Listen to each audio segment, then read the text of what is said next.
So Ukraine just rolled out a new long-range cruise missile with a massive warhead able to strike Russian targets 3,000 kilometers away. And this deadly new weapon of war, it's called the Flamingo, which kind of intimidating in like an understated sort of way. But anyways, we have some Associated Press reporting where they gained exclusive access to this cruise missile factory. And they said, quote, in a sprawling warehouse where rock music blared, executives showed off their signature FP-1 exploding drones that can travel up to 1,600 kilometers. They also touted publicly for the first time a cruise missile they're developing that is capable of traveling 3,000 kilometers, and which Ukrainian President Zelensky hopes will be mass-produced by the end of this year. And with that, let's take a quick look inside the factory. Weapon production is a huge guarantee of Ukraine independence, but also European safety. The overall technical characteristics is not much different from a Shahed. Of course, it has different construction, but the function is the same. The maximum range is 3,000 kilometers confirmed, with an accuracy of 14 meters to target on this distance. And the payload capacity is, in the moment, 1,150 kilograms. Right now, Ukraine is holding this barrier and, let's say, it's exporting safety to other countries. All right, so a couple key points there to reiterate. We've got a range of 3,000 kilometers announced publicly, and that's something to keep in mind when looking at these stats. The publicly acknowledged or the unclassified version, 3,000 kilometers.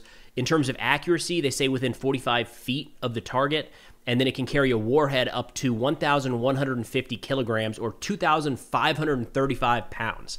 Now, we are going to get into a comparison here as best we can between the Flamingo and the Tomahawk. I think it's worth addressing the name. They said because initial versions of the missile came out pink after a factory error, they called it the Flamingo and the name is stuck. I like it. I think it was a good choice.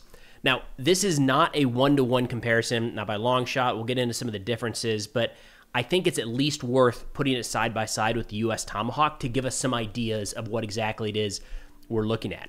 For starters, when comparing range, the unclassified max range of the U.S. Tomahawk is 2,500 kilometers compared with the 3,000 kilometers for the Flamingo. The Tomahawk carries a warhead, again, unclassified, publicly available information, of 450 kilograms. Compare that to the 1,150 in the Flamingo.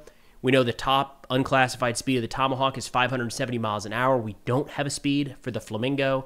The accuracy here, again, we have 45 feet for the Flamingo, error of striking the target.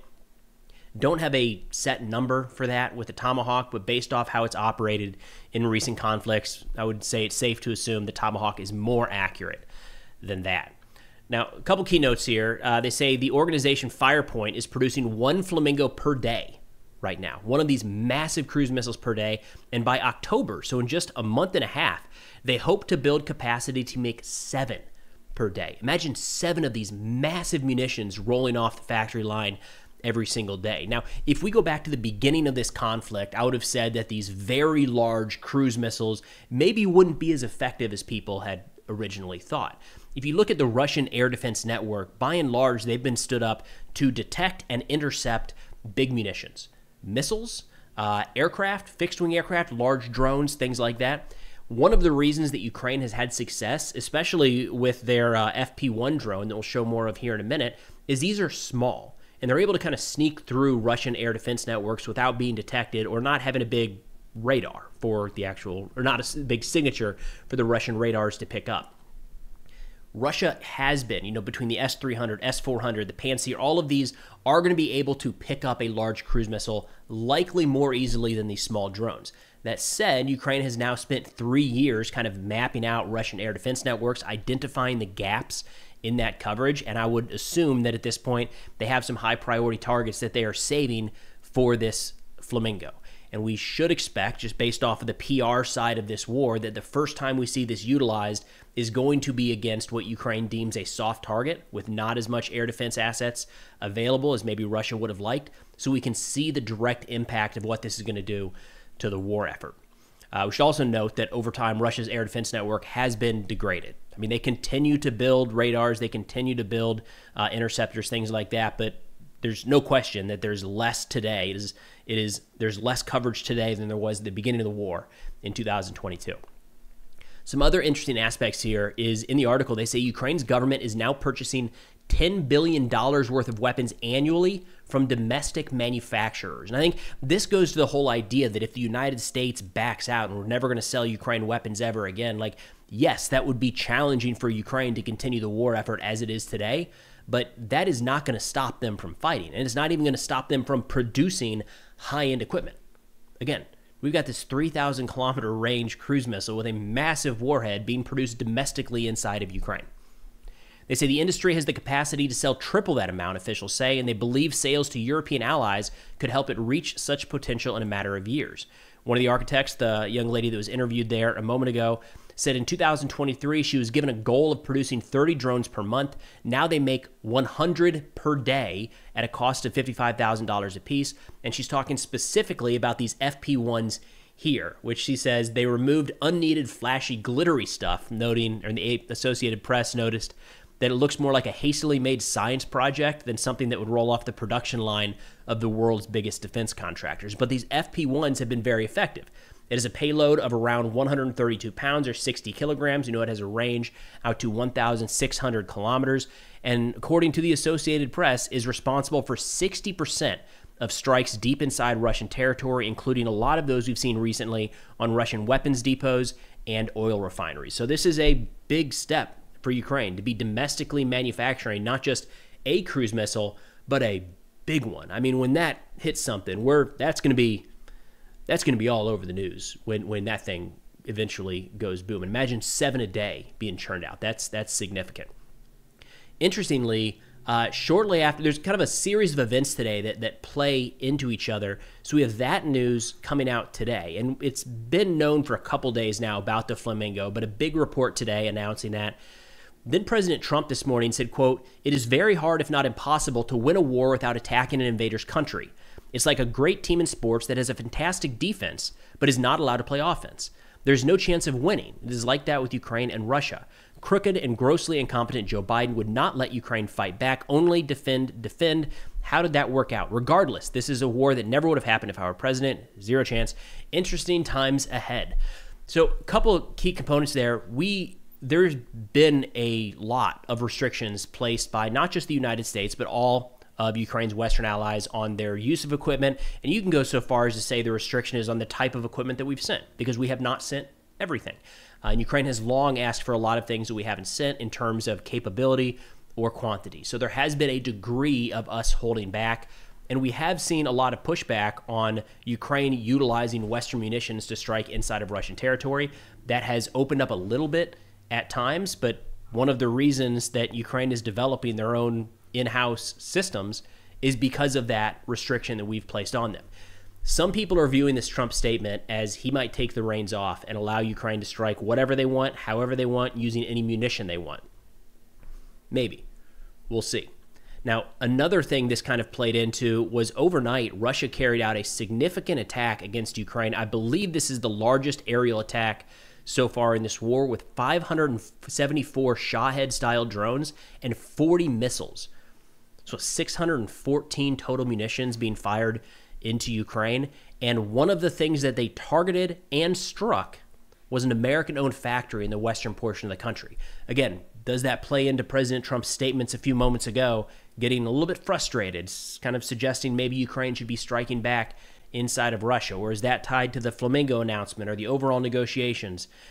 Either way, based on the reports last night, President Zelensky put out a statement saying, quote, they, talking about Russia, used several cruise missiles against an American enterprise in Zakarpattia, the western portion of the country. It was an ordinary civilian enterprise, American investments. They produced such common household items as coffee machines, and this was also a target for the Russians. Very telling. The fire is still being extinguished at the enterprise. As of now, 15 people are known to have been injured in this strike. All of them have been provided with necessary assistance, and the Russians carried out this strike as if nothing has changed at all, as if there are no efforts from the world to stop this war. A reaction to this is needed. There is still no signal from Moscow that they are truly going to engage in meaningful negotiations and end this war. Pressure is needed, strong sanctions, strong tariffs. And a reason that I think this is significant, that a lot of people are pointing to this, is, and I do want to mention, there's no indication that American citizens were those that were killed or wounded in this strike, but an American-owned factory, an American business. And one of the security guarantees, quote, that we've been throwing out there towards Ukraine is direct U.S. investment. And we've heard this from multiple U.S. officials that, hey, when we have U.S. factories up and running in Ukraine, that serves as a deterrent. Russia isn't going to want to attack that because it could draw the United States into conflict. So it is very notable that Russia identified, targeted, and struck an American business in Ukraine. We run the risk always of reading too much into certain things, but I don't think it's crazy to look at that as Putin and Russia saying that that is not going to be any sort of real deterrent going forward. For their part, the Russian Ministry of Defense said that all strikes were successful. The strike objective had been achieved. All designated targets had been hit. They said they went after, they went after energy facilities, military industrial complex, military airfields, and property of the armed forces of Ukraine. And one other one that I want to mention here is we're actually seeing, very similar to how we've seen in a lot of these peace talks, something starts moving in the right direction, and then Russia does some stuff shortly thereafter where you say, oh, you're not interested at all. Not only are you not changing your behavior, you're ramping it up in a few different ways. So, of course, we have the strike against the U.S. manufacturer, the U.S.-owned facility in the West. Just the day prior, Russia announced and confirmed striking a medical facility in north of Pokrovsk. So this is coming, which is odd because usually you have countries that try to deny this stuff and say, well, actually it was being used to house military forces, or they were conducting ambushes out of that location, or we didn't know, right? No, Russia feels so confident right now that there's going to be no repercussions for this sort of stuff, that this is just like, to put it bluntly, it's a war crime, and they're just admitting it and publicly stating the evidence, which is wild. That's where we are in this conflict.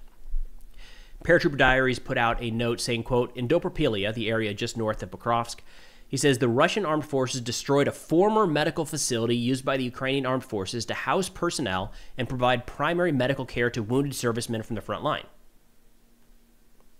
There you go. They say as a result of the strike on the former maternity ward disguised as a civilian facility, where, according to intelligence and agent information, the enemy stationed personnel and equipment as a medical stabilization point to provide primary care to the wounded before their evacuation. The building with its coverings was destroyed. Fire broke out. 15 servicemen were killed. So, I thought Russia was going to go a different direction and say we identified through our resources and recon and intelligence that it's not actually a medical facility. But no, they said it was a medical facility on the civilian side, and Ukraine is still using it as a medical facility, and we hit it. That's the nature of the war right now. Now, there were some interesting statements made last night by U.S. Vice President J.D. Vance, and just fair warning, it's all over the map. We got the good, the bad, and the ugly coming up here. We're going to start on a positive note because I feel like most of the clips in recent days have not been overly optimistic. So let's do a good one here. This is Vice President Vance, I think, laying out probably the most succinctly that we've seen from any senior administration official in recent days the core issue of this conflict. Let's give that a listen. I think the president's preference and my preference would be, let's have them meet regardless. You don't have to figure out every issue. And sometimes leaders sitting down face to face can break the logjam that their teams don't necessarily have the ability to do. There really are two big questions lingering out there. And in some ways it's very simple, but in some ways it's very complicated. Number one is Ukraine wants to know that it's not going to get invaded again by Russia. It wants to know that it's got territorial integrity long into the future. The Russians want certain pieces of territory, most of which they've occupied, but some of which they haven't. So that is really where the meat of the negotiation is. The Ukrainians want security guarantees. The Russians want a certain amount of territory. Again, we finally got the details. We're working on them, but we haven't figured everything out. And I don't think that we should force, we shouldn't say that they can't sit down until you figured out every little detail. Sometimes them sitting down is what facilitates figuring out those details. All right, Mr. Vice President, I like it. Again, just yesterday, we had President Trump talking about the core issues of this conflict was NATO being on Russia's doorstep, which kind of ignores, other NATO countries, and Crimea. Those were the causes, according to the most recent from President Trump. So we hear a lot of times coming from U.S. officials where this is the key right now. This is the big thing is Ukraine wants security guarantees. Russia wants territory. That is what it boils down to in so many ways. Those are the big items that are still being decided. And when we hear a lot of officials talk, there's always kind of a muddying of the waters and kind of taking it in different directions. So, hey, I don't know, maybe the bar's gotten really, really low, but I liked seeing that from the vice president.